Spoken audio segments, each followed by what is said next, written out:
Old Dominion coming off a 57-9 win over Savannah State, and other than the fact that that makes them 6-3 and gives them another winning season, let's just stop right there about talking about Savannah State and move on to VMI. You and your fans want to move on to VMI too, because that's an important in-state game. Bobby, what are you thinking about this senior day? You have 11 guys who are gonna, walk out there on the field for the last time at Foreman Field. Yeah, it's a mixture of being sad because they're leaving, but exciting because that speaks to the growth of our program that we finally have some seniors, and those 11 players are special to the program. You're talking about players like James Edwards, who was part of the February 7th, 2008 walk-on tryout at the old Foreman Field, and we had 110 players show up, and James is the last man standing from that class and playing a role. You have Matt Carrillo, who came in 3 years ago as a junior college transfer, redshirted in 2008, has played the last 2 years, played tight end, has played O-line this year. Tobin Cameron, who's playing like an All-American. You have players like Dustin Phillips, who has been an All-American, and you have players like Deron Mayo, who have come for 1 year and played a significant role. So it's a mixture of being sad and being excited for our program. When they depart, they'll be taking some experience from you, but what have they given you?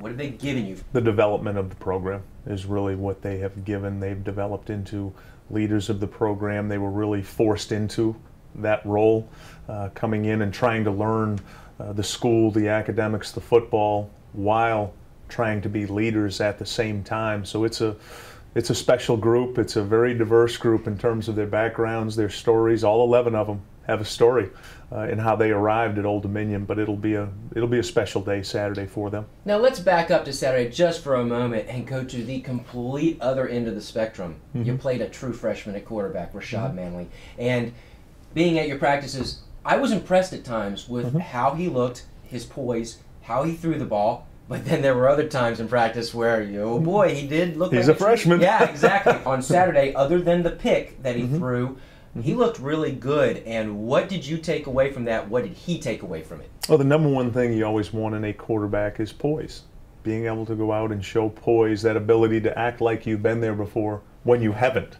And he showed that Saturday. He was very poised, very under control. He understood every situation he was involved with, and I was very proud of him. VMI on Saturday, it was probably, other than Jacksonville, your most memorable win last year. I've never seen a team respond after a game the way you guys did. You had the Soul Train line going on. We had the juice flowing. You had the juice flowing. Obviously, there's something there with it being an in-state rivalry. What do you take into that game, and what are you expecting? I have so much respect for VMI. You're talking about a military school. As I told our players yesterday in our team meeting, you're talking about players that not only are they like us and they're trying to develop into being great people, great students, and great players, but they're also young men who potentially will defend our country. So it's the last home game at Foreman Field for 2010, and that's a sad statement you just made. Woo! Sad 3:30 Saturday, Virginia Military Institute. The Keydats come to town. So, hey, I'll go back a little ways. Be there or be square. Be loud and proud. Be loud and proud. We need you, 12th Monarchs. For Bobby Wilder, I'm Rich Radford. ODUblitz.com, piloton.com. Be there or piloton.com. be square. See you later. Be there or be square. Man, you're taking us back.